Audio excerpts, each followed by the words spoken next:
Bueno, vamos con otro vídeo de preguntas y respuestas. Ya sabéis, si no estáis suscritos, por favor, darle a la tecla de suscribirse, que es gratuito. Si queréis ayudarnos, darle a la tecla de unirme o unirse, difundir la información que os parezca interesante, proponer a otros que se suscriban y dejarnos, por favor, preguntas, comentarios, ideas o propuestas en el canal, y las intentaremos analizar o responder en la medida en que podamos a través de estos vídeos de preguntas y respuestas. Bien, pues vamos allá. A ver. Gran Camaján nos dice: las grandes corporaciones funcionan igual que la Iglesia Católica, que es la corporación multinacional más antigua. Debilitan a los estados para así ser ellos relativamente más fuertes y poner los países a su servicio. Bueno, mira, no se me había ocurrido esa comparación. El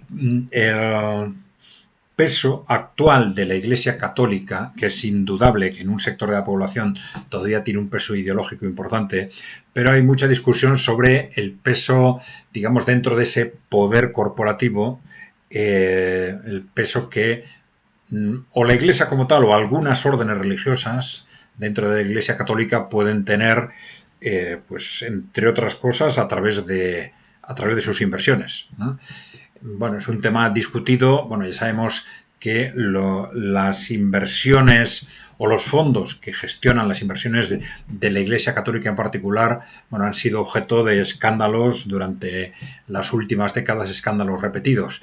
Pero claro, como en otros sectores de los grandes inversores, pues para valorar la importancia o no que esto tiene dentro del poder corporativo hay que ponerle números y comparar con otros grandes inversores. Y esto, bueno, requiere estudios muy detallados y de conjunto, ¿no?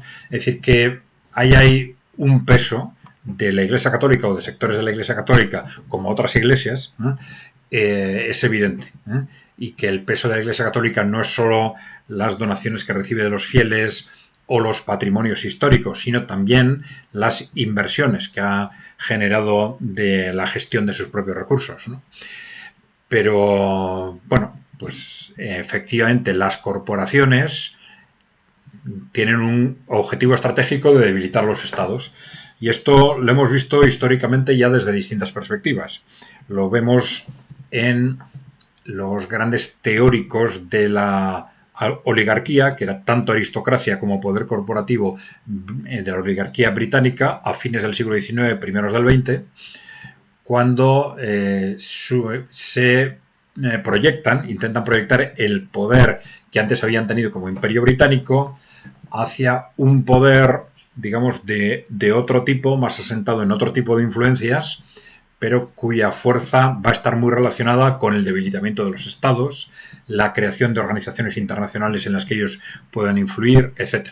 Y por otro lado lo vemos también de forma muy expresa en los primeros teóricos del neoliberalismo en los años 20 y 30 del siglo XX, cuando apuntan a la importancia que para el neoliberalismo tiene el impulso de organizaciones internacionales, y esto luego se reflejó muy claramente en la Unión Europea, ¿no? De organizaciones internacionales que obliguen a los estados a debilitarse frente a las corporaciones, por supuesto, y que obliguen a los estados a debilitarse sin que ellas, como tales, ejerzan un poder significativo frente a esas mismas corporaciones, ¿no? Y esto se ha reflejado muy claramente en la Unión Europea, ¿no? Es decir, la Unión Europea, por ejemplo, en el ámbito de la política económica, ha obligado a los estados a debilitar sus políticas económicas. Se está diciendo constantemente lo que no pueden hacer en el ámbito de la política económica y de la política industrial. Les obliga a mantener políticas industriales pasivas, pero a su vez esto no es sustituido por estas políticas realizadas por la Unión Europea. Y esto es una clara contradicción conceptual, porque en teoría la justificación de que, por ejemplo, los estados de la Unión Europea no puedan dar a lo que se llama ayudas de Estado es porque esto dentro del mercado único ya debe corresponder a la Unión Europea en cuanto tal. Sin embargo, la Unión Europea no lo hace. Entonces, esto, claro, ha sido el entorno ideal para las corporaciones, ¿eh? Debilitar a los estados, y un instrumento de ellos ha sido estas organizaciones internacionales, ¿no? Reconocido expresamente, ya digo, por los primeros teóricos del neoliberalismo desde los años 20 y 30. A ver, Parra Duarte. Bueno, seguimos con el tema de la inmigración, que, bueno, es lógico que despierte interés este tema en un momento en el que después de 30 años se está empezando a hablar, ¿no? Y esto en sí mismo yo creo que es bueno, ¿eh? Es bueno porque si no estos temas estallan de mala manera cuanto más tarde se pongan sobre la mesa, ¿no? Bien, Parra Duarte nos dice, ya cita una expresión mía o de Kai Center, diciendo, decís que los que no son responsables son los propios inmigrantes ilegales. Dice, ¿cómo? Si son ellos los que acceden al país de manera ilegal. Bueno, no sé si nosotros dijimos esa expresión o hablamos en los que no son responsables son los propios inmigrantes, ¿no? No sé si hacíamos referencia en concreto a los ilegales. Los propios inmigrantes en general no son responsables, cuanto que, bueno, los que les explotan serán los responsables, los que los traen precisamente para disponer de mano de obra artificialmente barata, ¿no? Para reducir el coste de la mano de obra. Está clarísimo que este es el primer objetivo. El segundo es dividir a la sociedad. No vamos a volver a repetir lo que ya hemos dicho varias veces. A los que no nos hayáis oído antes, ya sabéis que hemos dicho que este era el análisis que ha hecho desde el siglo XIX el movimiento obrero en todas sus tendencias. El primer objetivo de estos movimientos migratorios impulsados por los grandes empresarios es reducir el coste de la mano de obra. El segundo objetivo es utilizar ya la división de los dos colectivos que se crean de trabajadores o de ciudadanos autóctonos e inmigrantes para dividir la sociedad y para manipular y controlarla mejor. Y esto es la situación en la que nos encontramos clarísimamente en Europa. Después de 30 años de lucrarse de forma disparatada y arbitraria de esa mano de obra barata, ahora pues estamos ahí seguramente entrando en la segunda fase, que va a ser utilizar el conflicto entre unas y otras comunidades para manipular y controlar la sociedad. Algunos dicen que gracias a eso van a controlar Europa durante 100 años o durante 3 generaciones, dicen otros. Bien, por otro lado, los inmigrantes ilegales son responsables, bueno, acceden al país de manera ilegal, pero bueno, muchos de ellos efectivamente parten de unas situaciones pues de hambre, etcétera, ¿no? No voy a decir de persecución, porque ya sabemos que de persecución son unos pocos, ¿no? Pero bueno, yo creo que los responsables claramente son los que les traen, esas mafias, los que les contratan luego en condiciones de explotación, que son prácticamente todos los contratos a los que acceden estas personas son contratos en condiciones de explotación, ¿no? Entonces, más que ellos personalmente, ¿no? Bien. Alfas TJ. Bueno, aquí habla positivamente sobre los comentarios sobre Otegi e inmigración, y creo que aquí habla ya no de lo que dijo Otegi, sino de lo que decimos nosotros. Dice, absolutamente espectacular, no caben más verdades en 15 minutos, economía pura y dura y sentido común. Bueno, David García nos dice, creo que solapas una cuestión también importante respecto a la inmigración, y es el contexto cultural que traen en muchos casos muy reaccionarios. Años aquí quejándonos de la Iglesia, de comportamientos en el espacio público, y resulta que ahora nos envolvemos con la bandera del cosmopolitismo y tragar porque hay que respetar. No sé si esto lo hemos comentado ya. Creo que sí. Bueno, flaco favor el de la izquierda woke, que enfatiza las identidades y no lo que nos une. Bueno, la izquierda woke, ya sabéis que se llama a sí misma izquierda, pero claro, depende de lo que entendamos por izquierda, claro. Pero al final son movimientos claramente manipulados por el poder corporativo para sus intereses, ¿no? Los guetos van a cambiar nuestra sociedad en general, esto es evidente. Es decir, hay un proceso de transformación social evidente con todo esto, ¿no? Este choque cultural es evidente, ¿no? Pero no es que yo lo solape, yo no solo ha puesto a cuestión. Hablo de que detrás hay una manipulación corporativa que tiene primero un objetivo de, eh, de reducción artificial del coste de la mano de obra, y segundo, de lo cual se enriquecen muchos empresarios individualmente y la clase empresarial en su conjunto por la presión que esto realiza sobre el coste en su conjunto del trabajo, y luego la división social. Esto tiene relaciones, está muy relacionado con ese choque cultural, ¿no? Bien. Porque claro, hablar de que hay un choque cultural, es decir, bueno, las causas son estas, los responsables son estos, y por lo tanto lo que se puede hacer es esto. Si no hablamos de eso, ¿de qué hablamos? ¿De quién gana o quién pierde en ese choque cultural? Pues no sé. A ver, Andrés Serpa Beares. ¿Cuánto tardarán en censurar YouTube? Bueno, YouTube ha estado censurado durante muchos años.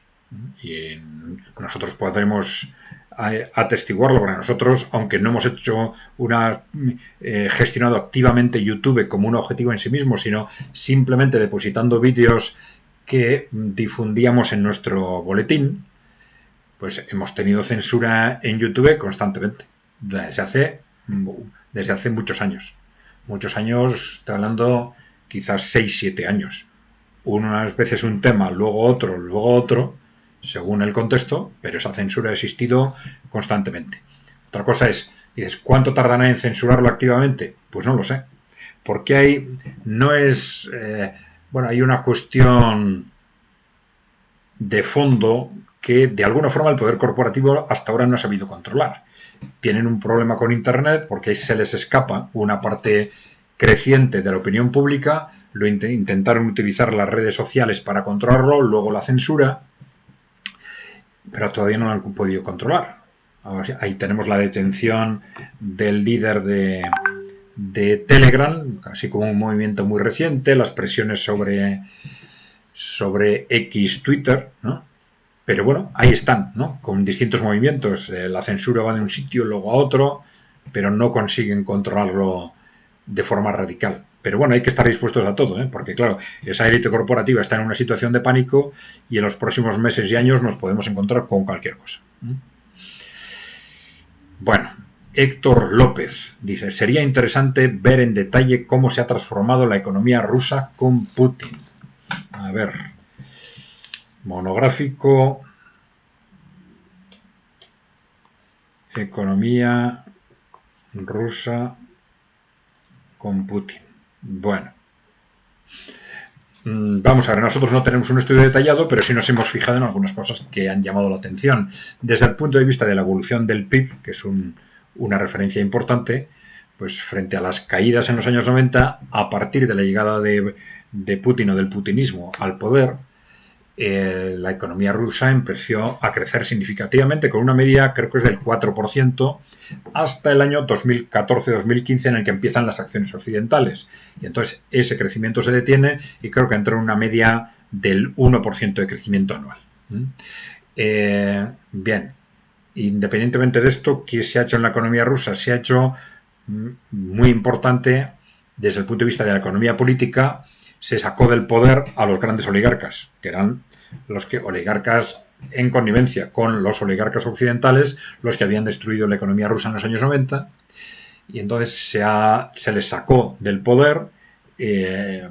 Con algunos hubo procesos judiciales, algunos se fueron al exilio, etcétera. Y ha habido un peso muy importante, está relacionado con ello, del sector público empresarial. Por lo menos en los sectores financieros y en los sectores estratégicos. Esto ha sido un tema clave. Pero bueno, luego desde un punto de vista de resultados habría que analizar distintos ámbitos, ¿no? Pero bueno, tomo nota por si podemos hacer un análisis más detallado. A ver, Vicente B. Sarabia. ¿Acaso hay alguna diferencia real entre el Partido Demócrata y el Partido Republicano cuando sabemos que ambos están financiados por el mismo poder? Bueno, vamos a ver. Es evidente que hasta hace muy poco no. El Partido Demócrata y el Republicano respondían a los mismos intereses. Claro, aquí el tema es qué pasa con el trumpismo. no tanto con el Partido Republicano en sí mismo, sino con el trumpismo, que cuando gana Trump las elecciones ni siquiera controla el propio Partido Republicano, cuando las gana en el 2016. Ahora parece que sí, que lo controla, ¿no? Ahora, ¿el trumpismo responde a los mismos intereses? Esta es la gran duda en este momento, ¿eh? Una duda que yo no voy a responder de forma clara, porque sé algunas cosas, pero no tengo todas las variables, ¿eh? El trumpismo se presenta como un movimiento antioligárquico y, por lo tanto, enfrentado a ese Wall Street que financia a los demócratas y a lo que antes era el Partido Republicano. Pero claro, en la práctica luego, cuando Trump tuvo el poder, sus políticas fueron muy contradictorias. En algunos aspectos se enfrentó al poder, pero en otros pues siguió los intereses del poder corporativo. Ya hemos hablado otras veces de este tema. Yo creo que hay que esperar a los primeros meses, primero ver si efectivamente Trump gana las elecciones, y esperar a los primeros meses de este segundo mandato, en el que Trump ya va a tener las manos más libres para ver si efectivamente el trumpismo responde a esos propósitos iniciales aparentemente antioligárquicos o no. Ha habido algunos movimientos interesantes que nos dan cierta confianza al respecto, como son esos movimientos de personas claves de esa parte del Partido Demócrata, digamos, antioligárquica, como son Tulsi Gabbard y Robert Kennedy, que se han movido y han dicho que van a apoyar a Trump en estas elecciones, ¿no? Esto es una referencia importante, ¿eh? Por algo lo están haciendo, ¿no? Detrás de Trump hay sectores aparentemente que están desarrollando una estrategia oligárquica, algunos sectores de los servicios de inteligencia y del ejército, pero no sabemos hasta qué punto tienen fuerza. Claro, un presidente, aunque sea ahora en estas nuevas condiciones, que quiera enfrentarse a los poderes oligárquicos en un momento tan crítico como este, solo podrá hacerlo si tiene unos apoyos enormes. De Trump se ha dicho que tiene apoyos económicos de una parte de la industria nacional, pequeños bancos, etcétera, pero no sabemos esos apoyos de un sector del ejército, un sector de los servicios de inteligencia, hasta dónde llegan, pero van a tener que ser apoyos muy, muy fuertes si realmente Trump, aunque quisiera, una cosa es querer y otra cosa es poder, va a poder realmente a ser capaz de enfrentarse a esos poderes oligárquicos, si es que realmente lo quiere y no es todo una comedia que nos intenta presentar lo que se llama una alternativa falsificada, digamos, una disidencia controlada, lo que se suele llamar una disidencia controlada, ¿no? Bien. Otra pregunta. Auxiliar administrativo. Gracias por la entrevista. Nos sigue por ECAI. Pregunta, ¿alguien sabe cómo acceder al canal RT sin censuras por Telegram? Bueno. Vamos a ver. Una forma de acceder a estos canales que están censurados en Europa es con VPN. Teniendo un sistema de VPN en el ordenador, ya no se detecta que tú estás conectado desde Europa, con lo cual puedes acceder a ellos, ¿no? Y otra es acceder a las distintas direcciones que van estableciendo estos canales como RT o Sputnik, que las van cambiando con el tiempo para ir toreando la censura, ¿no? En Telegram yo creo que hay incluso un canal que hace referencia a canales rusos, ¿no? Canales rusos prohibidos, donde van informando de estas nuevas direcciones, pero claro, no son direcciones que sirvan para siempre, ¿eh? Entonces busca canales rusos censurados, busca esos términos en Telegram y seguramente encontrarás referencias a direcciones de Telegram o incluso de páginas web a las que puedes acceder en este momento. A ver, Héctor López YK. Ya, estaría muy bien un vídeo desglosando la actividad de la gran banca. Creo que de esto hemos hablado, porque claro, vamos a ver, la gran banca.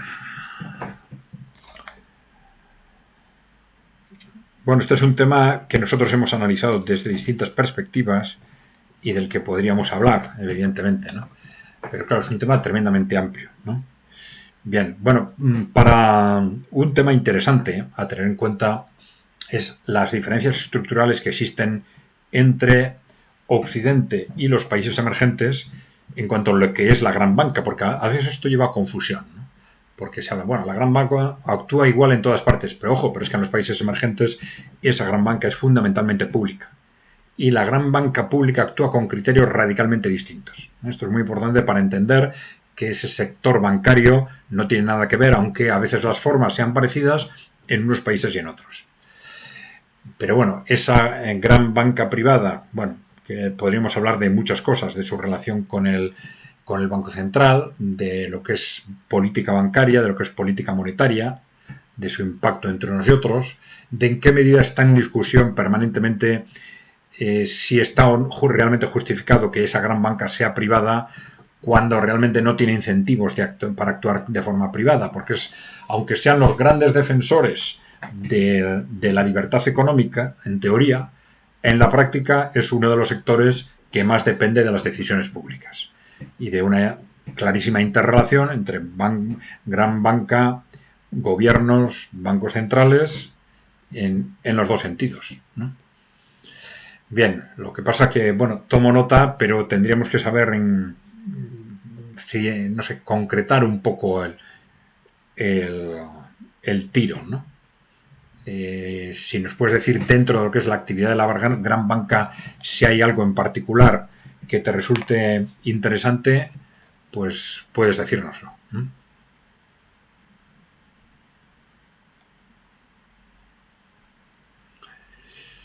También esto me suena, pero no sé si es del momento en que está recogida y analizada la pregunta o es porque ya la hemos respondido, ¿no? Bien, de vez en cuando repetiremos alguna pregunta, disculpad por ello. Lo mismo que, ya lo hemos dicho, se nos tienes que escapar algunas preguntas, porque igual la habéis introducido en el canal justo después de que hemos hecho el peinado en cada vídeo, ¿no? Bien, a ver, Pilates para una mente libre nos dice, la dinámica de que cada multimillonario no tenga ningún tipo de límite, no sé, cada multimillonario, bueno, ha hecho que sus alianzas y organismos creados por ellos se han vuelto más poderosos que los propios países. Pregunto, ¿en realidad o qué realidad o margen de maniobra tienen las democracias? ¿Cuánta soberanía tienen? Bueno, ya hemos explicado esto muy claramente con respecto a Estados Unidos. Dicen que Estados Unidos no solo no es una democracia ahora, sino que no lo ha sido nunca. Que sus propios fundadores, a los que ellos admiran como el origen de su democracia, sus propios fundadores decían que democracia nunca. Ellos quieren una república representativa. Eso de la democracia sería un disparate. Quieren una república para ricos, en las que solo los ricos puedan votar, ¿no? Este es el origen de la democracia americana y de casi todas las democracias occidentales. Eran originalmente democracias solo para ricos, en las que democracias censitarias, en las que solo votaban los ricos, que luego se fueron ampliando los derechos de voto en la medida en que vieron que podían controlar el voto de la gente, porque podían controlar la opinión pública a través de la prensa, los medios de comunicación, etcétera, ¿no? Bien, entonces, ¿cuál es el margen de maniobra que tienen las democracias? Bueno, pues eso cambia de una democracia a otra, de una generación a otra, ¿no? De un país a otro, claro. Pero, ¿cuál es el margen? Normalmente en los pequeños temas, ese margen desaparece en los grandes países, ¿no? Perdón, en los grandes temas, ¿no? Y, por ejemplo, ahora en una situación de pánico como la actual, hay una tendencia a atar a los grandes países a toda costa, ¿no? Y vemos cómo se están haciendo cosas impensables en otro momento, como son esos movimientos para impulsar de forma descarada la censura, para obligar a las redes sociales a censurar, estas presiones sobre unos y otros países, ¿no? El que se les hayan escapado países como Hungría o como Eslovaquia, pues les tiene muy nerviosos. Esas presiones que han aplicado, por ejemplo, sobre Georgia, ¿no? En las que ha habido incluso amenazas de muerte contra el primer ministro de Georgia por parte de un comisario de la Unión Europea por intentar aprobar una ley para controlar las influencias extranjeras, algo que para ellos es importantísimo, porque claro, es una forma de controlar los países, ¿no?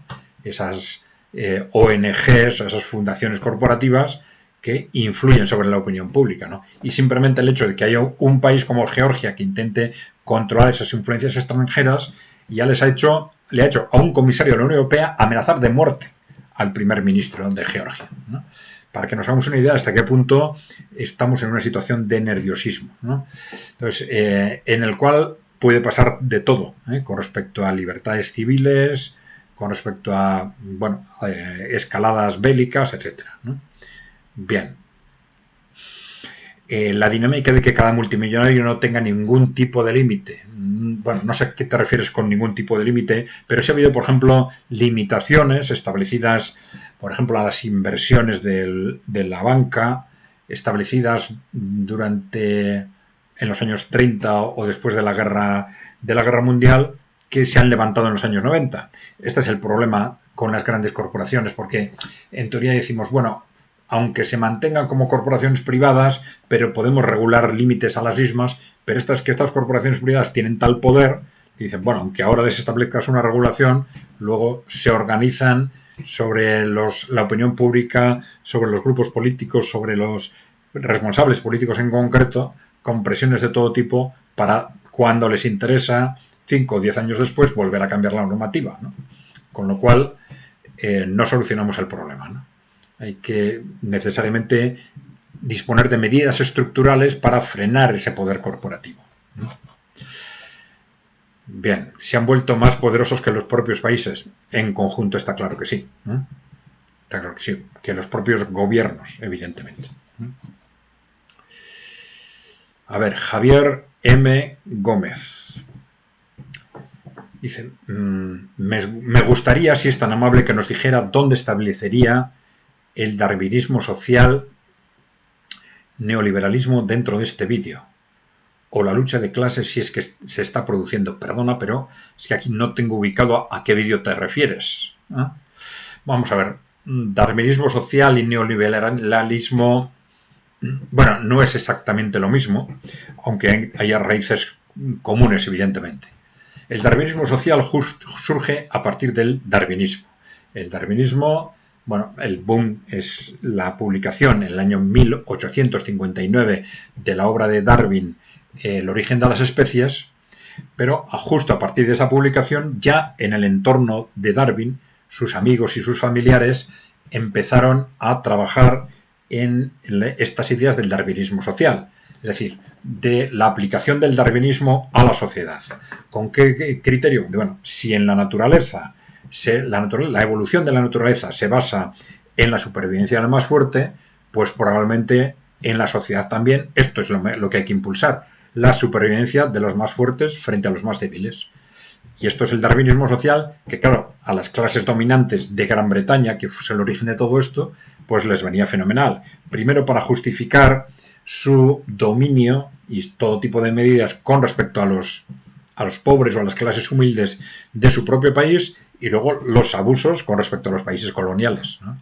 Entonces esto fue, digamos, empapando a las clases dominantes de Gran Bretaña primero, luego de otros países europeos, esto de Estados Unidos, esto se degeneró, si quieres, o devengó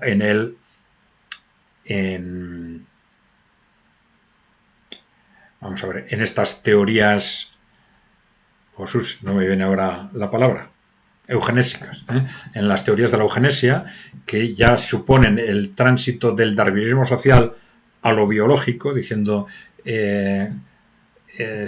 bueno, los más fuertes o los mejores se tienen que reproducir más y los peores se tienen que reproducir menos. Los peores, ¿quiénes son? Pues a veces los pobres, a veces las razas que no nos gustan, a veces los discapacitados, a veces todos ellos. Entonces, darwinismo social, eugenesia, esto ya se interrelacionó con las teorías nazis o protonazis en Estados Unidos, criptonazis, teorías racistas de distinto signo, también que están en el origen también de algunos de los líderes del feminismo y del ecologismo, tanto en Estados Unidos como en Gran Bretaña. Y el neoliberalismo ya se centra más en el ámbito de la teoría económica. En los años 20 y 30 también se basan en teorías comunes, evidentemente. Sí se relacionó, algunos las han relacionado con el darwinismo social. En el sentido de que ya se reacciona frente a las doctrinas sociales, tanto del socialismo como del keynesianismo, las doctrinas que defienden la intervención pública, ¿no? Defendiendo que lo mejor es dejar,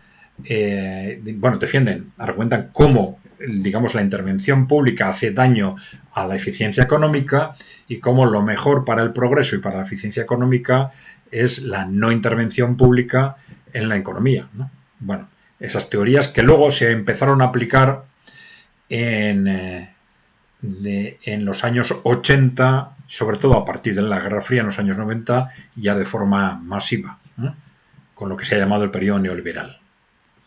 Bien.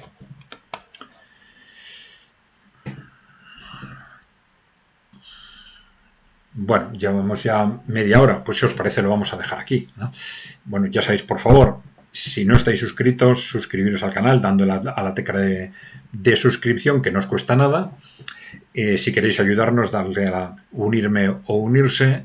Si algo os gusta, os parece interesante, difundirlo y proponer a otros que se suscriban y dejarnos preguntas, comentarios, ideas o propuestas que iremos comentando o respondiendo en la medida en que podamos en estos vídeos de preguntas y respuestas. Pues nada más, un saludo y hasta la próxima.